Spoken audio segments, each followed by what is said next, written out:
Heading डालेंगे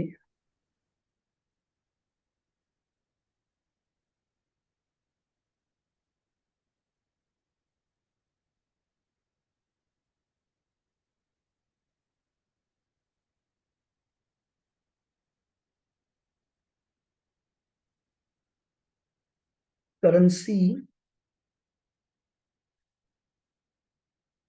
future contracts.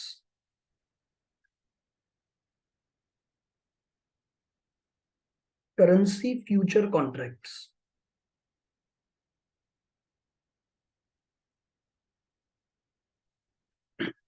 The most important topic of futures, currency future contracts.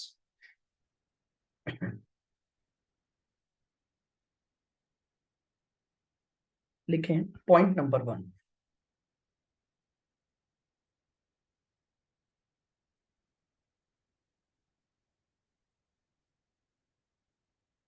whenever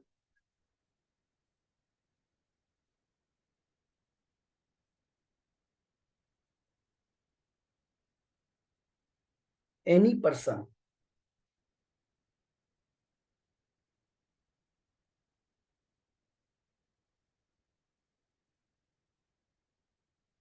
wants to enter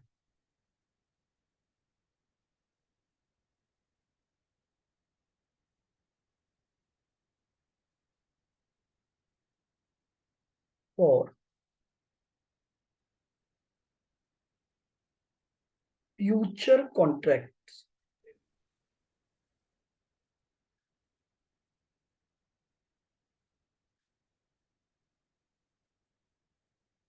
related to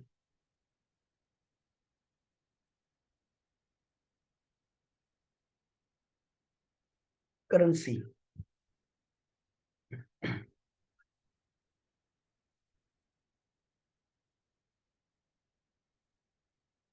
comma, known as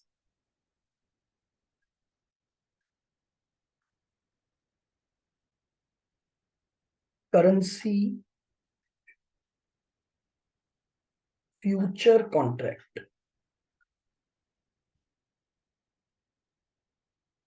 currency future contract.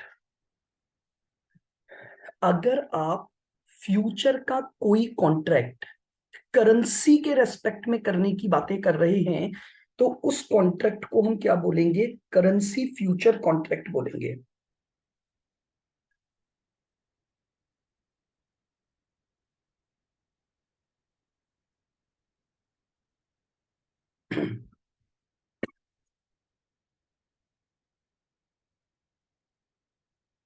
Mister A export goods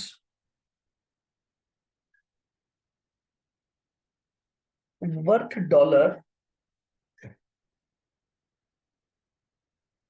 $40,000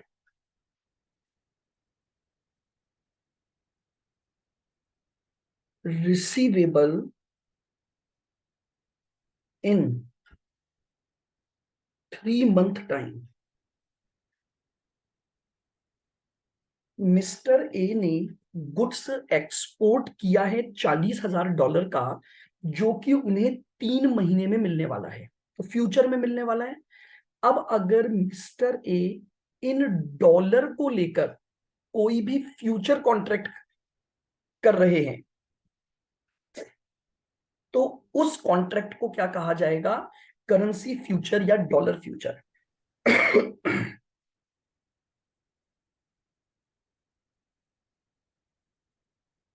wants to enter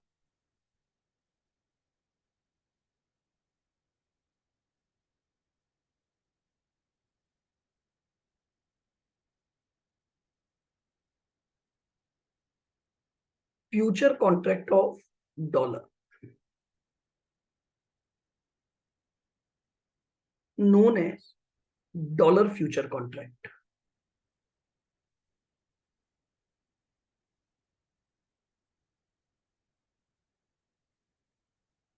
तो बहुत simple सा point है, अगर कोई भी person अपनी किसी भी करेंसी के पेबल या रिसीवेबल के रेस्पेक्ट में कोई भी ट्रांजैक्शन क्या करता है, एंटर करता है, तो इस ट्रांजैक्शन को हम क्या बोलेंगे, करेंसी फ्यूचर कॉन्ट्रैक्ट बोलेंगे।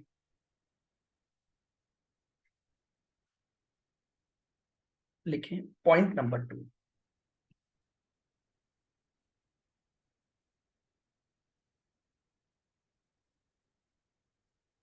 और हाँ, ये लो, बस यहीं से स्टार्ट हुआ है point, topic currency future contract.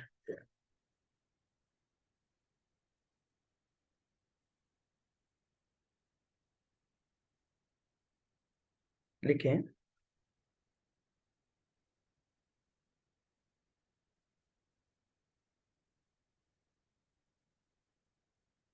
For currency future contracts,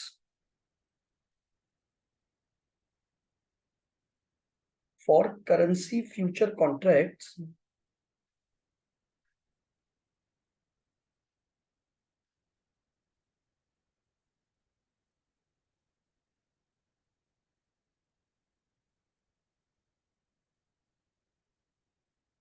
identification of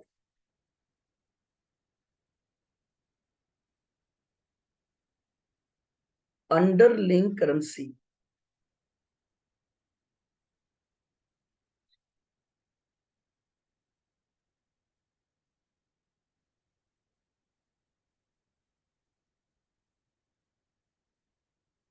is necessary as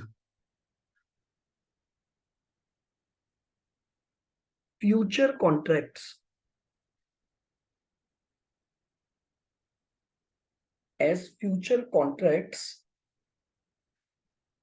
are available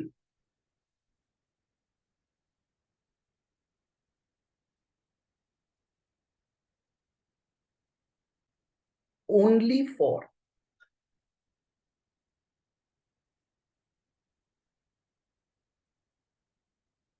underlying currency।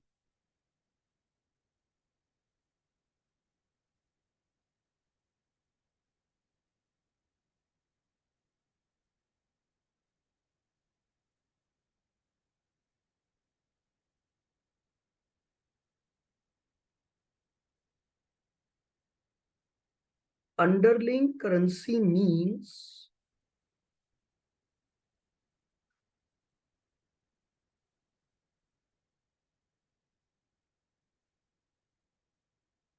currency in which lot size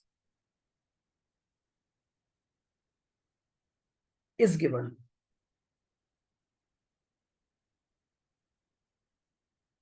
देखिएगा,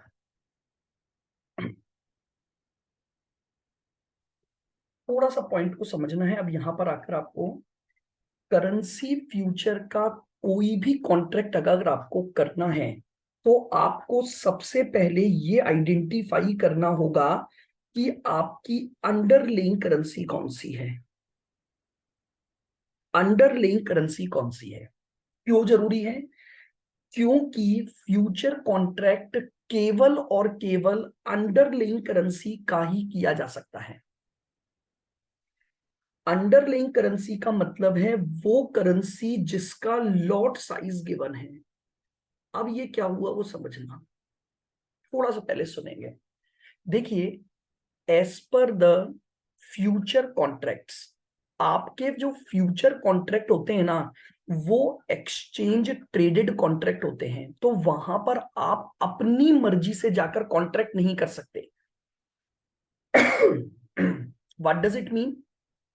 मान लो मुझे $10 चाहिए, तो मैं $10 का कॉन्ट्रैक्ट नहीं कर सकता। मुझे 12 चाहिए, मैं 12 का कॉन्ट्रैक्ट नहीं कर सकता। मुझे कॉन्ट्रैक्ट उतना ही करना पड़ेगा जो कि एक्सचेंज में प्रिस्क्राइब्ड है।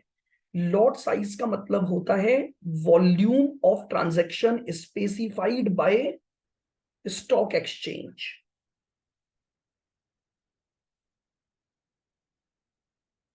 वॉल्यूम ऑफ ट्रांजैक्शन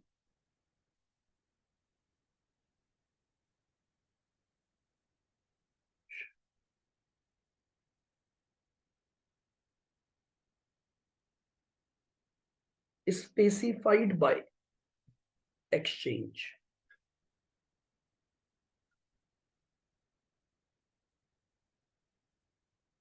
उसे लॉट साइज बोलते हैं। हर करेंसी फ्यूचर के कॉन्ट्रैक्ट में आपको एक लॉट साइज मिलेगा, यानी एक वॉल्यूम ऑफ ट्रांजैक्शन मिलेगा जो कि एक्सचेंज द्वारा स्पेसिफाइड किया जाएगा। फॉर एग्जाम्पल,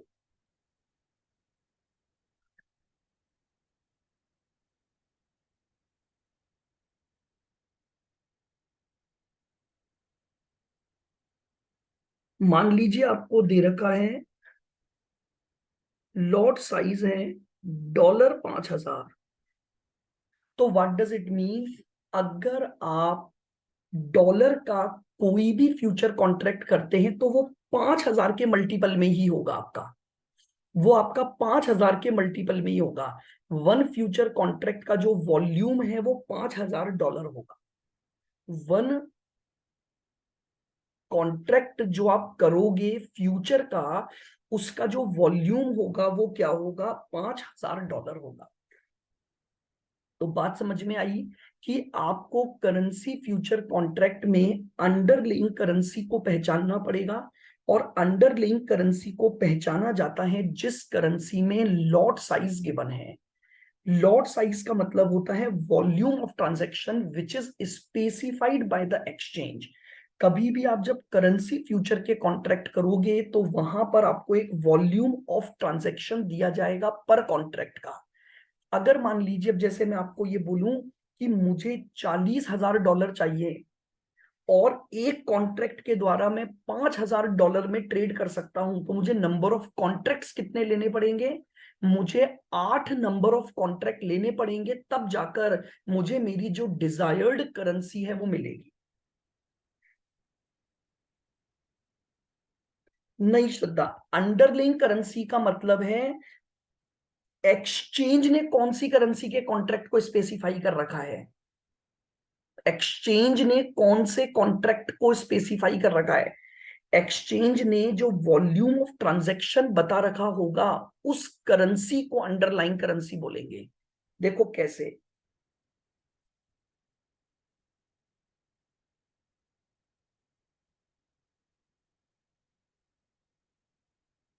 समझना।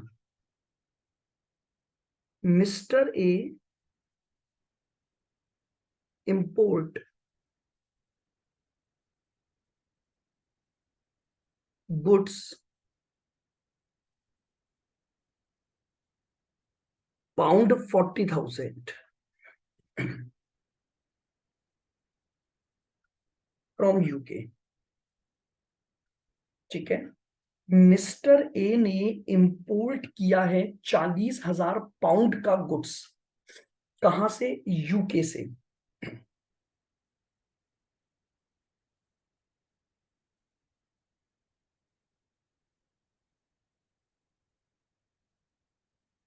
लॉट साइज आपको दे रखा है, मान लो 8,000 पाउंड, या मैं आपको दे दूं लॉट साइज क्वेश्चन में दे रखा है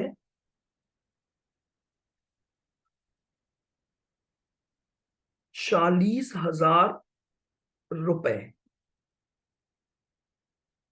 नाउ, अब मेरी बात ध्यान से सुनना। मैंने इंपोर्ट पाउंड में किया है, तो मुझे सामने वाले को तो पाउंड में ही पेमेंट करना पड़ेगा। अब मैं मार्केट में जाकर फ्यूचर कॉन्ट्रैक्ट लेना चाहता हूं, तो मुझे जो फ्यूचर कॉन्ट्रैक्ट मिलेगा वो उसी करेंसी का मिलेगा जिस करेंसी का लॉट साइज एक्सचेंज ने स्पेसिफाई किया हुआ है। अब बताओ यहां पर करेंसी कौन सी है, यहां पर करेंसी किस, मतलब जो लॉट साइज है वो किस करेंसी में है, पाउंड में है। तो मैं आसानी से पाउंड फ्यूचर खरीद या बेच सकता हूं। मैं पाउंड फ्यूचर ले लूंगा, खरीदना बेचना बाद में सोचेंगे। पाउंड फ्यूचर, यहां पर लॉट साइज किस करेंसी में है, यहां पर लॉट साइज किस करेंसी में है, रुपी। अब भले ही मुझे पाउंड में पेमेंट करना है, बट फ्यूचर कॉन्ट्रैक्ट तो मुझे रुपी का ही लेना पड़ेगा, तो मुझे यहां पर रुपी फ्यूचर ही अवेलेबल है। ये है मेरे कहने का मतलब। बोलो, आई क्या बात समझ में सभी को।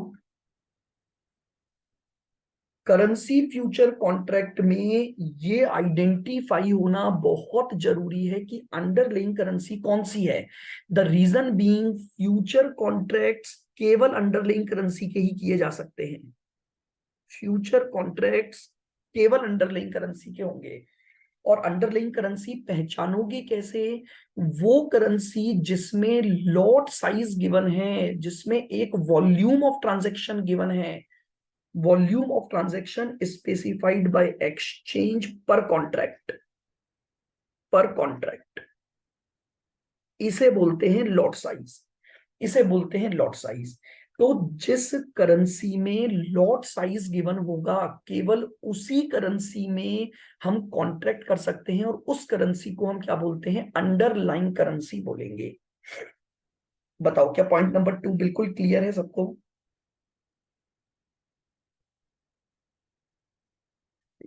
Point number 3,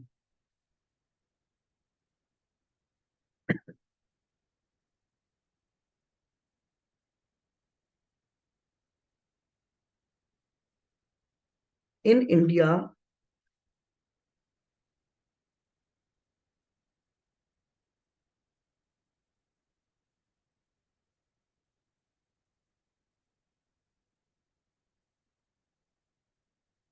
currency future contracts,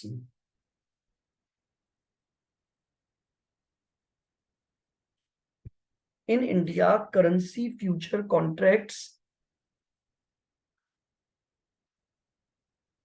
are month ending contracts,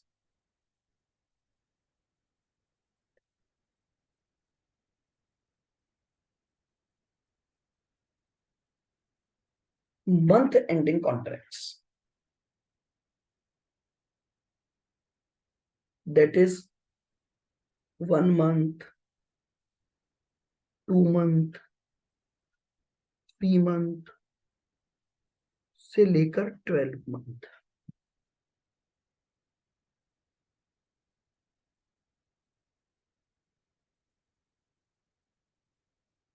This means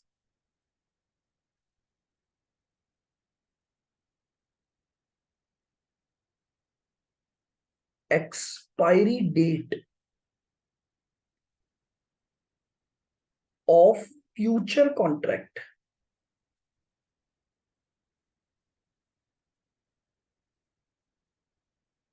expiry date of future contract is fixed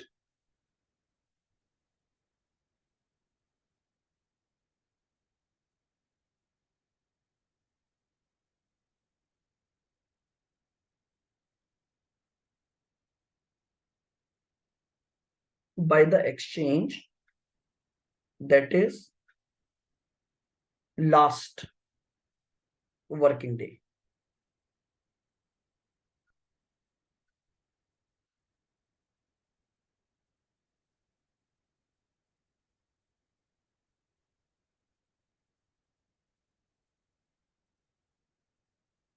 समझना अब इस पॉइंट को। हमारे यहाँ पर जो फ्यूचर कॉन्ट्रैक्ट मिलेंगे ना, वो केवल मंथ एंडिंग कॉन्ट्रैक्ट होंगे।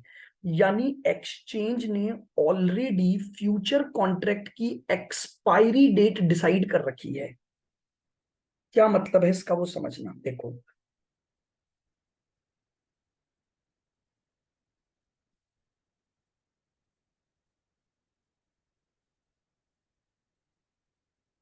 मान लीजिए मैं आपको ये बोलूं कि मैंने जुलाई फ्यूचर लिया है, जुलाई फ्यूचर ऑफ यूरो। तो जुलाई फ्यूचर ऑफ यूरो का मतलब है इसकी जो एक्सपायरी डे होगी, expiry date July and,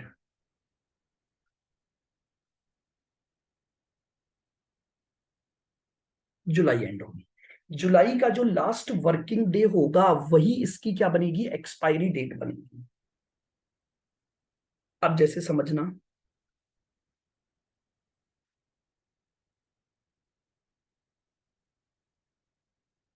example, mister A import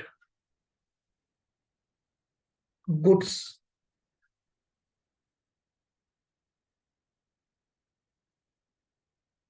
worth $50,000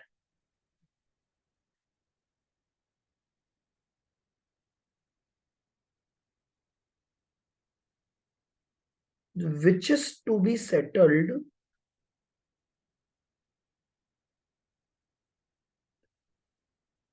on 15th September।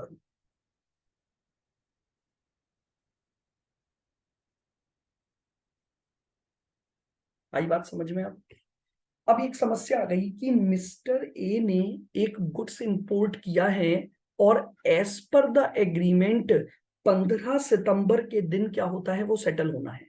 अब एक समस्या आ गई। अब मिस्टर ए चाहते हैं, Mr A wants to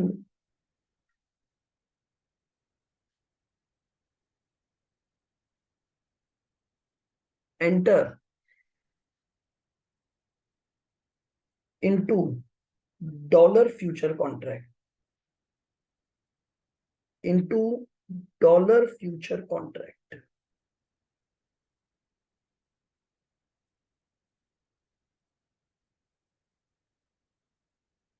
which contract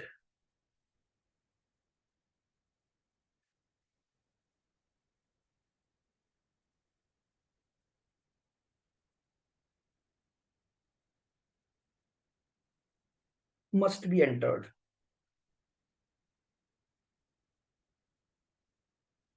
by Mr. A।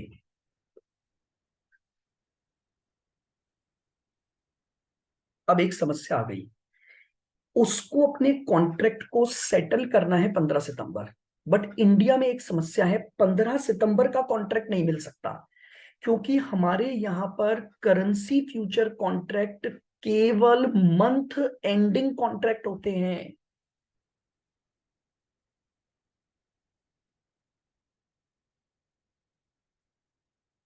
मुझे यहां पर सेटलमेंट करना है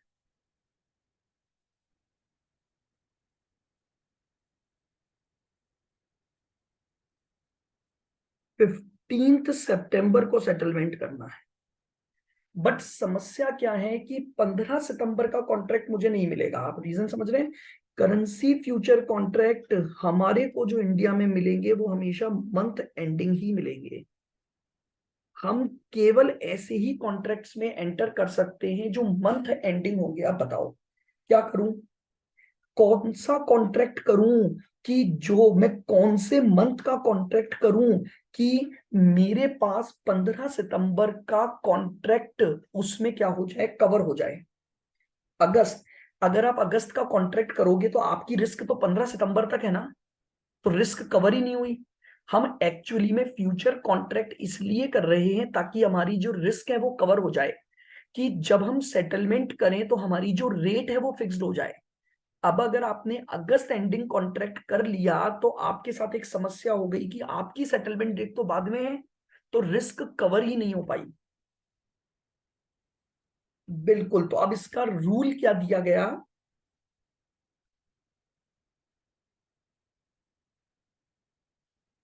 जस्ट नेक्स्ट एक्सपायरी कॉन्ट्रैक्ट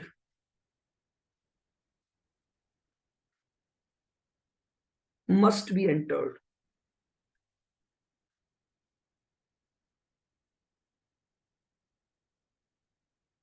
मुझे बताओ 15 सितंबर के बाद कौन सा मंथ एंडिंग सबसे पहले आएगा कॉन्ट्रैक्ट? 15 सितंबर के बाद कौन सा मंथ एंडिंग कॉन्ट्रैक्ट मिलेगा?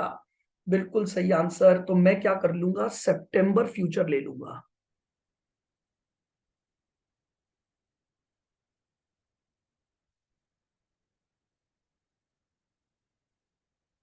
ये पॉइंट भी आ गया हमारे पास। यानी पॉइंट समझ पा रहे हो? ये सब धीरे धीरे स्टेप्स अभी सब आएगा।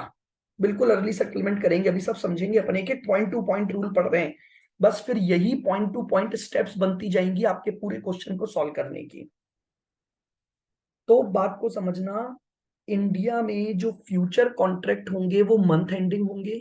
दैट मीन्स या तो 1 महीने, 2 महीने, 3 महीने से लेकर 12 महीने तक का कॉन्ट्रैक्ट मिलेगा। तो इसका मतलब हो गया कि जो आपकी एक्सपायरी डेट है ना, वो कॉन्ट्रैक्ट में ऑलरेडी फिक्स्ड है as per the stock exchange, वो उस मंथ का लास्ट वर्किंग डे होगा। तो अब हमारे पास समस्या ये आ गई कि अगर कभी हमारी सेटलमेंट डेट मंथ से पहले आ जाए तो भी हमें जो फ्यूचर कॉन्ट्रैक्ट लेना होगा वो जस्ट नेक्स्ट एक्सपायरी लेना होगा। हमें कौन सा कॉन्ट्रैक्ट लेना होगा? जस्ट नेक्स्ट एक्सपायरी कॉन्ट्रैक्ट में ही हमें एंटर करना है। एक और एग्जांपल मान लीजिए,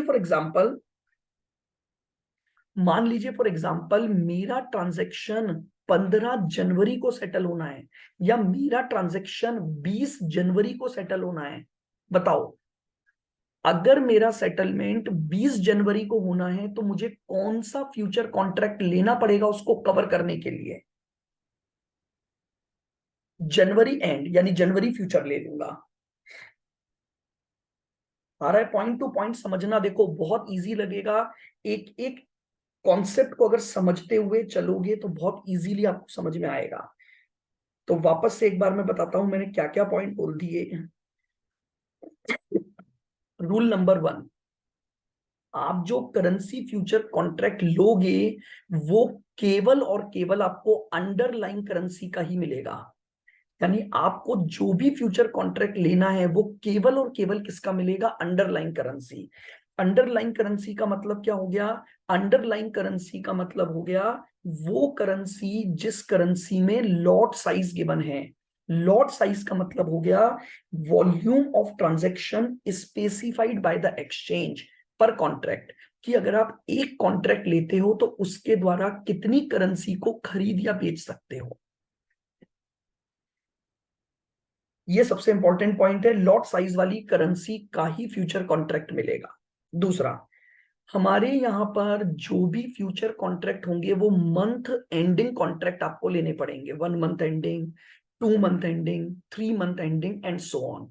that means the expiry date of the contract is already fixed. The expiry date of the contract is already fixed and with this is the last working day of the month।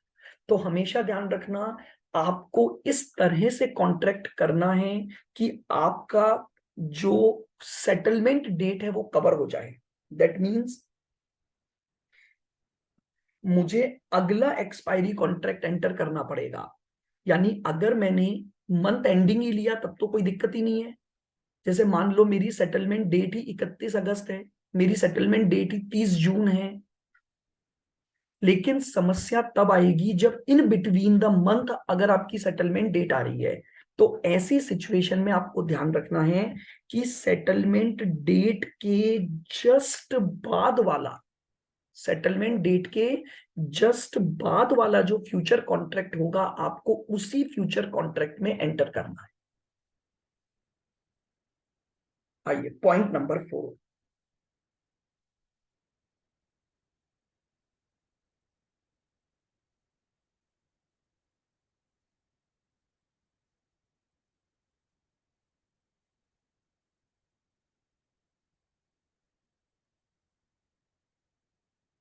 ये बहुत important point rule है।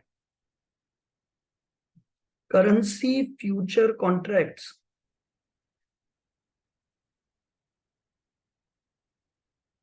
Are cash settled contract.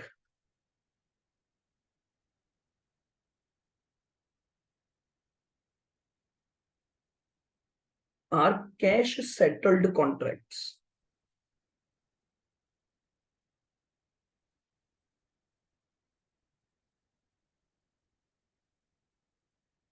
Physical settlement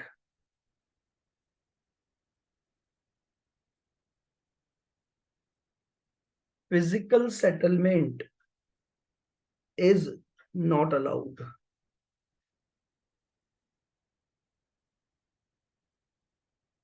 is not allowed. हमारे यहाँ पर एक और बहुत बड़ी समस्या है, हम अगर करेंसी फ्यूचर कॉन्ट्रैक्ट करते हैं तो करेंसी को नहीं खरीद सकते या बेच सकते। फिजिकल सेटलमेंट अलाउड ही नहीं है इसका, फ्यूचर करेंसी फ्यूचर्स का। अगर आप करेंसी फ्यूचर का कोई भी कॉन्ट्रैक्ट कर रहे हो तो वो हर हालत में कैश सेटल्ड होगा।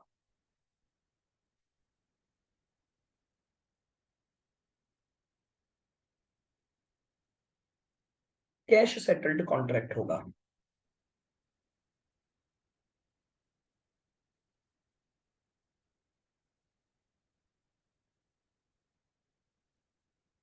Cash settled means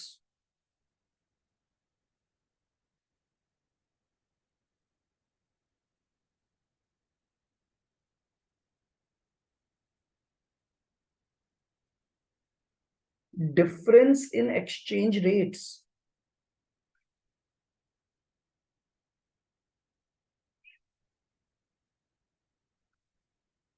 difference in exchange rates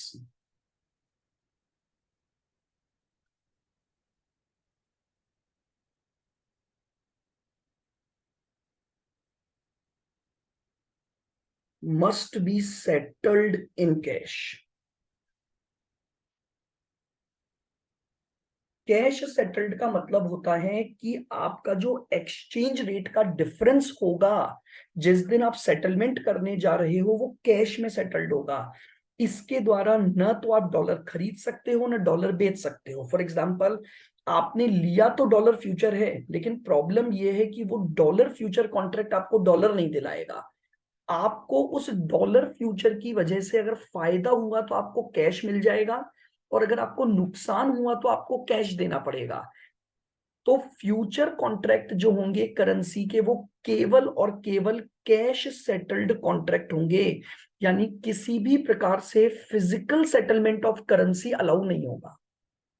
अभी जब आप पढ़ोगे इसका प्रैक्टिकल कि फिर अब ये होंगे कैसे, क्यों कर रहे हैं, वो हम सब समझेंगे। बट पहले ये रूल्स समझने बहुत जरूरी हैं। तो रूल नंबर 4 हो गया कि कैश सेटल्ड कॉन्ट्रैक्ट्स होंगे, फिजिकल सेटलमेंट अलाउड नहीं होगा। यानी इस करेंसी फ्यूचर के कॉन्ट्रैक्ट के द्वारा मैं करेंसीज को खरीद और बेच नहीं सकता। कॉन्ट्रैक्ट भले ही खरीदने बेचने का किया, लेकिन मैं इस कॉन्ट्रैक्ट के द्वारा करेंसीज को परचेज और सेल नहीं कर सकता हूं।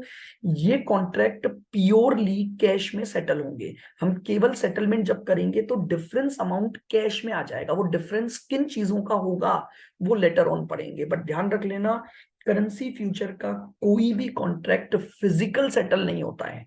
ये प्योरली क्या होगा, कैश सेटल्ड कॉन्ट्रैक्ट बनेगा।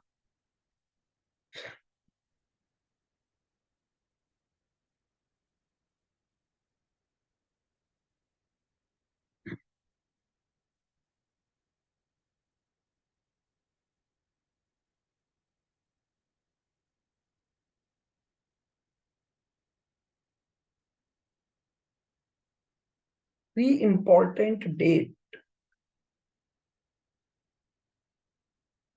of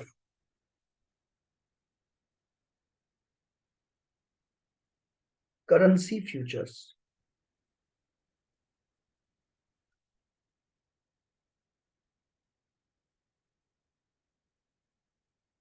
contracts।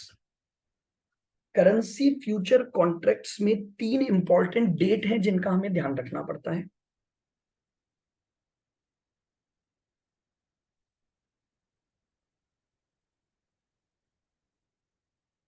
ये होगा date of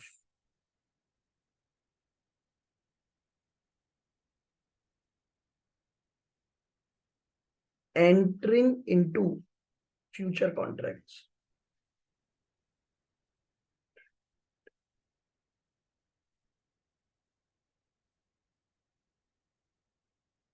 date of entering into future contracts, और ये होगा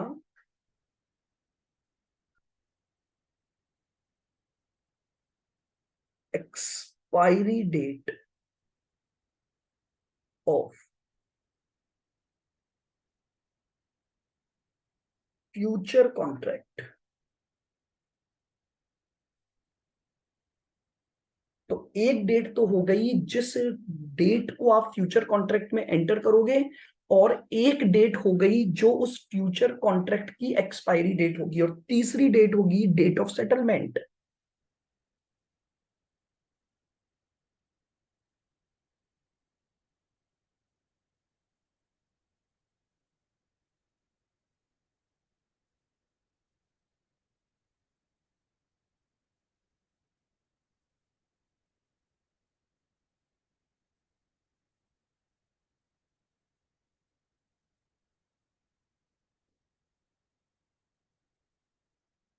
date of settlement of future contract.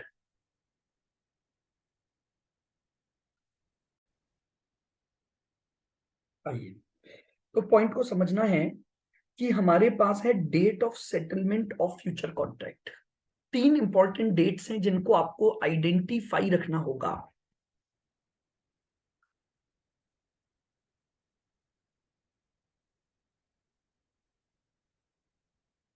Example,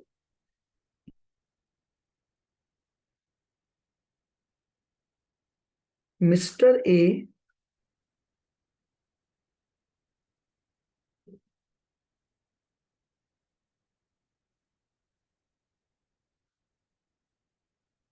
import goods $40,000 on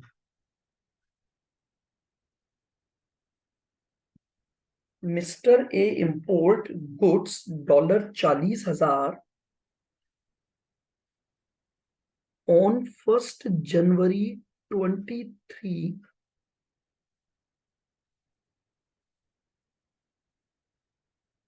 for which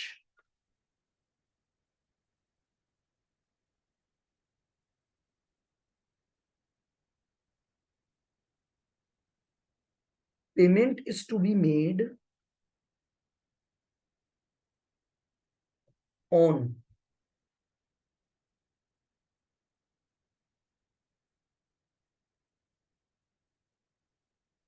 15 March 23।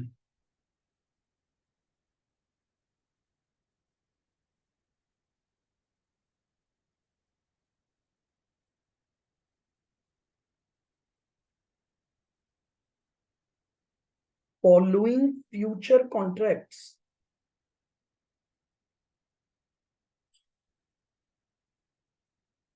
Are available.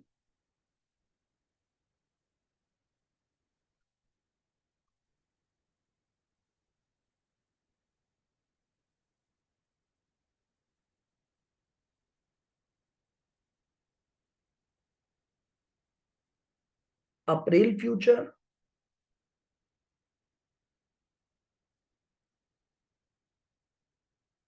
May future,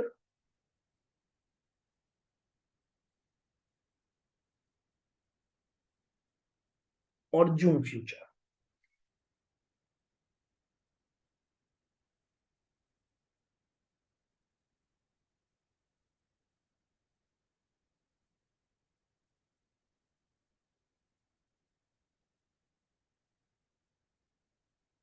identify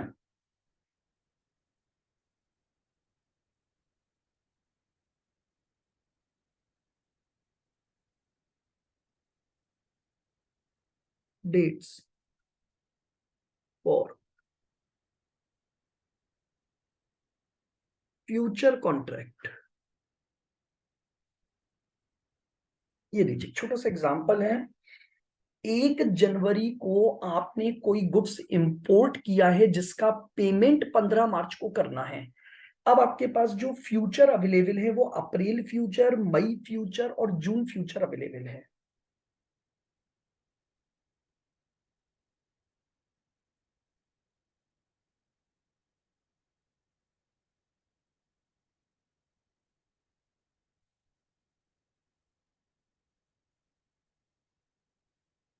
मुझे date of entering पता है,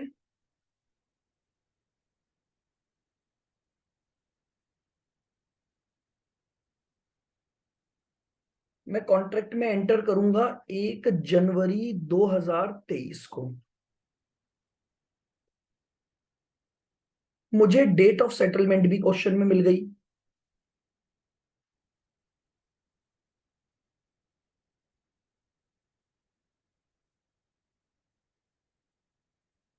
मुझे date of settlement मिल गई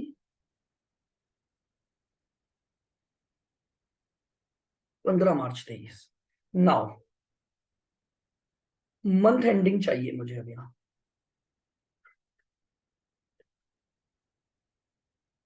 month ending contract बताइए। 15 मार्च के बाद नेक्स्ट मंथ एंडिंग कॉन्ट्रैक्ट कौन सा अवेलेबल है? 15 मार्च के बाद जो मंथ एंडिंग आएगा, पहले तो मार्च एंडिंग आएगा। 15 मार्च के बाद पहले तो मार्च एंडिंग आएगा। बट प्रॉब्लम ये कि क्वेश्चन में मार्च एंडिंग अवेलेबल ही नहीं है मेरे पास। मार्च एंडिंग कॉन्ट्रैक्ट मुझे कहीं दिखाई नहीं दे रहा, तो मुझे अगला ही लेना है हमेशा। तो 15 मार्च के बाद जो अगला कॉन्ट्रैक्ट अवेलेबल है वो है अप्रैल फ्यूचर।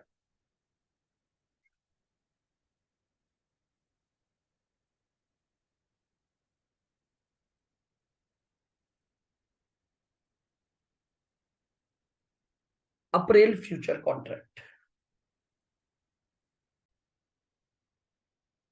हाँ जी, तो पॉइंट समझ आया आपको कि हमारे पास 3 क्रूशल डेट होती हैं किसी भी फ्यूचर कॉन्ट्रैक्ट में। डेट ऑफ एंटरिंग हमारी 1 जनवरी हो गई। हमें सेटलमेंट 15 मार्च को करना है। अब हमें सबसे पहले ढूंढना ही ये पड़ता है कि हमें फ्यूचर कॉन्ट्रैक्ट कौन सा लेना है। तो एक बहुत सिंपल सा कॉन्सेप्ट है। आपको सिर्फ ये देखो कि जो आपकी डेट ऑफ सेटलमेंट है उसके बाद जस्ट नेक्स्ट एक्सपायरी आपको कौन सा कॉन्ट्रैक्ट अवेलेबल है, और आप उसी का क्या ले लोगे, फ्यूचर कॉन्ट्रैक्ट ले लोगे।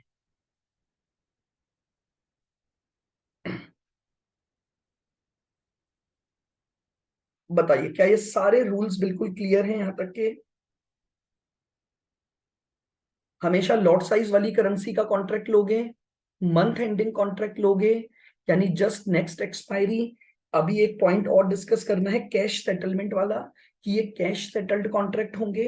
और 3 डेट्स होंगी जो आपको ध्यान रखनी है: contract entering date, settlement date, और फ्यूचर कॉन्ट्रैक्ट की expiry date.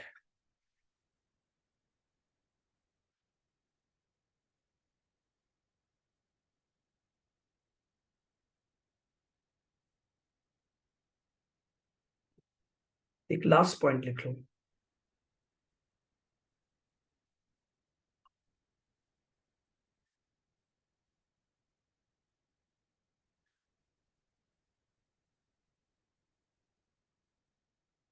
Bye currency future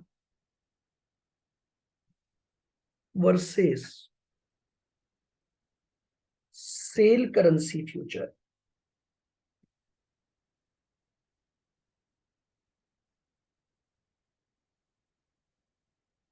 sell currency future.